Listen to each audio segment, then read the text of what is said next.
Good morning, everybody. This is Brian, FWA, and the Fence Show. We're coming to you live today with Eric from Fence Genius. If anybody doesn't know him, he's hitting the mainstream here hard. He's actually a diamond sponsor over at the Fence Show, booth number 517, and we are super excited to have him here. He's been a big resource for us over the last probably 3 or 4 months. I know I talk to him pretty regularly. I wanted to introduce him. Eric, say hi to everybody. Hey, everybody. Good to be here. Thanks, Brian.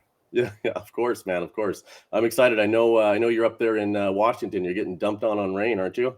Actually, today it's pretty good, but on other days it's not. So it's nice to be inside building a lot of times. Well, the real question I have for you today is I heard there's a rumor people up in Washington, they don't tan, they rust. Is that true? So give us a little insight on that.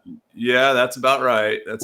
But in the summertime, in the proper months of the summer, like July, August, September, it's beautiful here. So come check it out. Yeah, it is. So are you up near Seattle or a little bit further up from that? I'm southeast of Seattle, just a little bit. So out by the foothills. Yeah, there's not much between me and the mountain.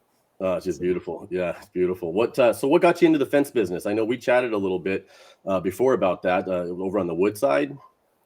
Yeah, so I was a manufacturer. Well, I used to be a home builder, a site-built home builder, and I did fencing also before that.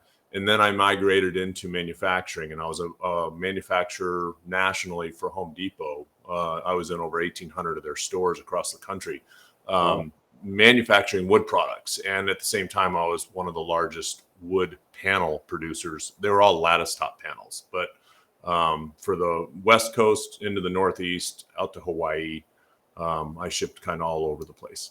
Oh, wow. So did that for 20 years. That's crazy. So then you just decided you wanted to start building some fence panels. Did you actually ever install fence, or you just kind of just went into the production side? I installed fence before I got going on my home building whenever I was younger. So, you migrate through your career, you go from one thing to another. And oftentimes it takes you down a road, and oftentimes you don't know what you don't know until you do something different. And that's where my manufacturing came in, because my manufacturing showed me something that I didn't know about how I could do fencing offsite instead of onsite. So do you think there was something that needed to change? Is that what made you start developing the software? Yeah, the software is a one leg in the stool to run the system. You have to have the equipment, the software, the overall system to be able to really do it. But it's to augment skill and to bring other people into the industry that right now can't really be in the industry or don't desire to be in the industry. This brings a different level of professionalism, a different level of quality, consistency, customer clarity, the whole gamut. So it's something that, the software was developed with all those things in mind. And it all came from me seeing what I could do working in a factory, offsite, in a controlled environment, and taking people that are like semi-retired and letting them do certain processes, or taking new people that just haven't built fence before, and letting the software drive the process. So, and that's a wonderful thing when you need to diversify your labor pool.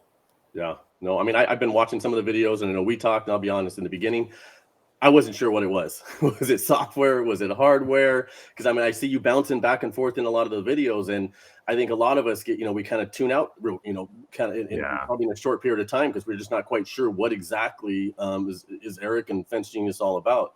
So, is it software? Is it hardware? Do you need both? Can we build this? Just get the software and then start building in our own shop using the tools we have now? Give us a little idea of what we would have to do to get on with you. Yeah, the software is the primary thing that you have to have. Beyond that, you can use your own tools. You can use your own workbench, your own chop saw. You can use your laptop. You don't need any of this stuff behind me. I mean, this is a production pod that we've actually got here set up that we use, and we do testing in it. So you don't have to buy into any of the other tools. In fact, we don't want to sell the other tools. That's not what we're in the business to do. But we're in the business to make you the most efficient you can be to produce offsite. So if you want to replicate the pod, replicate it. If you want to make it slightly different, if you want to put it in a shed, you want to put it in your garage, you want to put 10 of them in a manufacturing facility, we're here to help guide you on that. The software is the thing that you have to do to use the system. And the software is free to use other than whenever you actually decide you want to build a fence using it. And then we charge you by the linear foot. So you can design in it. You can do all those types of things. The web app is, essentially free. The iOS app, you download that if you have an iPhone, and you use that as a measuring and data collector tool on the job site. And there's a small cost to that per job, just because we're trying to get a little bit of money to come through to help fund that development, because that is a powerful app. It's probably one of the most powerful apps on the iOS App Store. It's truly a software of its own. So anyway, yeah, you do need to use the software. We're not here to sell you tools.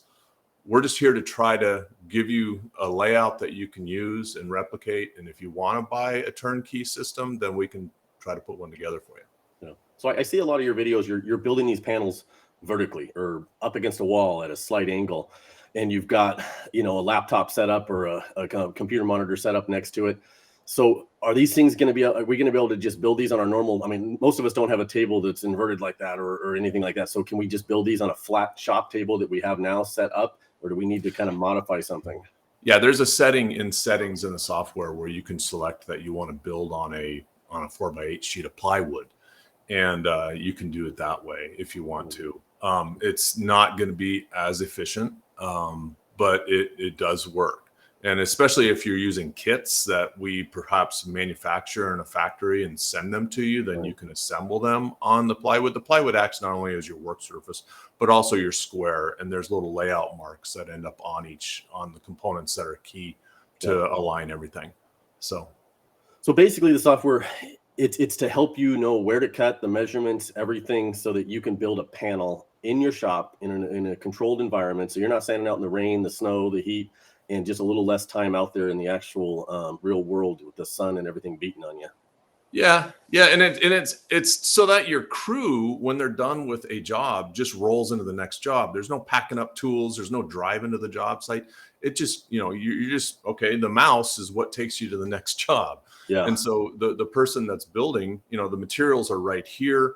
There's no moving the materials that you have to, you've got all those kinds of savings. And carrying a fence panel out to install between posts with a two-person crew is a whole lot faster than carrying all the miscellaneous components. And then you're rolling out there with, you just use a pneumatic nail gun. I mean, a battery operated nail gun instead of a pneumatic. And and I think that, I think I've been there. I mean, sometimes getting out there, loading everything up and packing all the tools out and running all your cords and cleaning up and getting everything at the end, putting it all back on your truck. It's half the job, feels like sometimes when I used to do it. So, I mean, I love the idea. I've told you that 100 times. I think this is just brilliant what you came up with on this, because I love anything you can do to get your crews back in the shop where it's a little bit more controlled and you can watch and you can see what's going on is genius. That's probably why it's Fence Genius.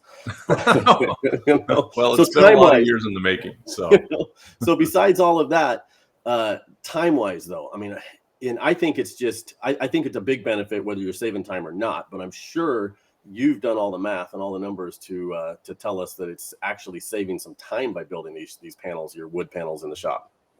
Well, look, I mean, if all you're doing is nailing a couple rails on the face of a post and then basically building a pallet vertically, it's not as much of a benefit as it is if you're trying to add some value to your fence, or if you're trying to bring your quality up for your customer.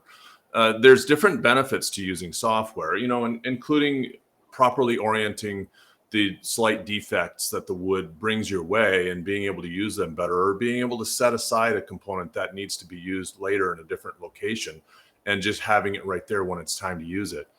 Out on the job site, we all know it. I mean, most paid employees will bring out the lumber and they'll use the lumber as it comes out of their hand.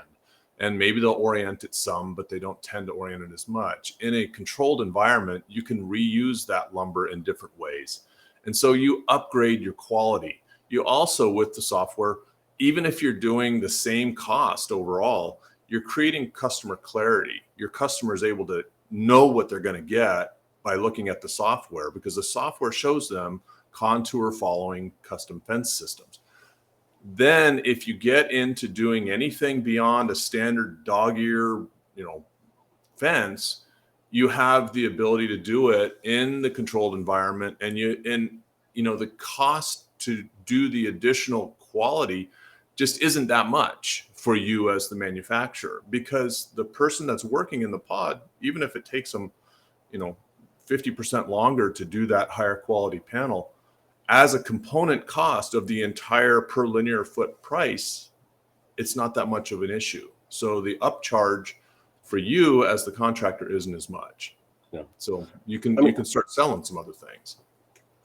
I guess one of my questions, I mean, I grew up in the Northwest and up in Alaska and even going down into Canada and so on. So it's pretty common to see actual companies, not your large chain stores, but actual companies where their entire business is building panels. And you'll go and you'll pick up your panels and go out and install your fence, and it's common. But how do you think you're going to be able to fight? There's a slight stigma between installing pre-built panels and building them from scratch. I mean, there's an entire industry, an entire group that would just tear apart the idea of going out there with a prefab panel. So how do you combat that? Well, the stigma is well deserved. First off, again, I was one of the largest producers of fence panels on the West Coast, so for 20 years. So the stigma is well deserved because those panels are commodified. Every penny counts in those panels, but yet at the same time, you're adding a lot of value within the manufacturing facility. But you can't put more quality than that. I like to think of it as a good, better, best. Okay, on a good day, pre-manufactured panels that are out of the store are good. Better is stick built, and I implore you to look into pre-manufacturing custom contour following panels, because those are the best. And the reason I say that is when you're out on a job site, you're building panels. You're just building them out in the job site. Yeah. If you build them in a controlled environment, they're still custom contour following system. They're still stick built. They're just stick built in here. Yeah. And they fit perfectly. So it's really is amazing how it goes in. So. That's interesting how you said that. You're basically building a panel out there. So I mean, how can you tear apart the idea of bringing a panel you built somewhere else out when that's what you are doing? You're building 8 feet of fence at a time. You're not. You're building. But there's so much more you can do. You got. When you have all the right tools and all the right tools in the right place at the right time, the saw right here, this saw is right here, the computer's telling you what to do, your build rack's right here. If you need to do you need a framing nail, you got your framing nail gun. You need your stapler, your round head nail, it's right there. Or you need a lattice gun, it's right there. Yeah. So there's reasons to work off site. There's plenty of reasons, and it doesn't always just come down to the pennies. Yeah, I agree. I never thought fencing. I mean, if you're out there bidding jobs based off of 25 cents, 50 cents a foot, whether you're going to make money or not, then you're probably bidding them too low in the first place. So quality definitely is going to be a factor with your stuff, and what I'm getting out of it, just because of the controlled circumstances of building these things. And your employees, being able to help incentivize them to be more productive, because they come in, they're not driving all over the place. They come in and they come into their own private unit, and they can work, and they don't have all the other variables that come with stepping over 4x4 blocks that are laying on the ground or whatever, from cutting posts off. And I will say that we are going to be doing this with driven posts too. So don't dismiss it for driven posts, because that's next. It's coming. Well, I'd love to hear about that. I know we have never discussed that. And one thing I'm going to act like I don't know about, which I have asked you probably 10 times, you mentioned earlier about the contours. So it's a little different than just building a straight panel with no bias or anything like that. So your software will actually allow for them to go out and take the drops and the measurements after they set the post. So I'm going to give everybody kind of an idea. You still go out there and set the post. So you set the post, you take all your dimensions, you in between the posts, you drop. So it doesn't really matter if it's 94 inches, 92 inches, 95 inches, whatever you end up being. You just take all those dimensions in the software, and you get it plugged in, and you can get your drop if it's 3 inches, 4 inches, whatever the drop is, and your software will spit out what they need to do in order to make that panel. So when you go out to measure the posts, you can either do a daisy chain system if you're in a part of the country where you have predictable ground and there's no utilities. And if you do that, you can literally pre-cut your posts to height here in the production pod. Yeah. but it takes about a minute and 15 seconds per panel location to do the measuring that you do. And you do it, your iPhone is just on your wrist and you're measuring, and it takes you step by step, every measurement that you need to take.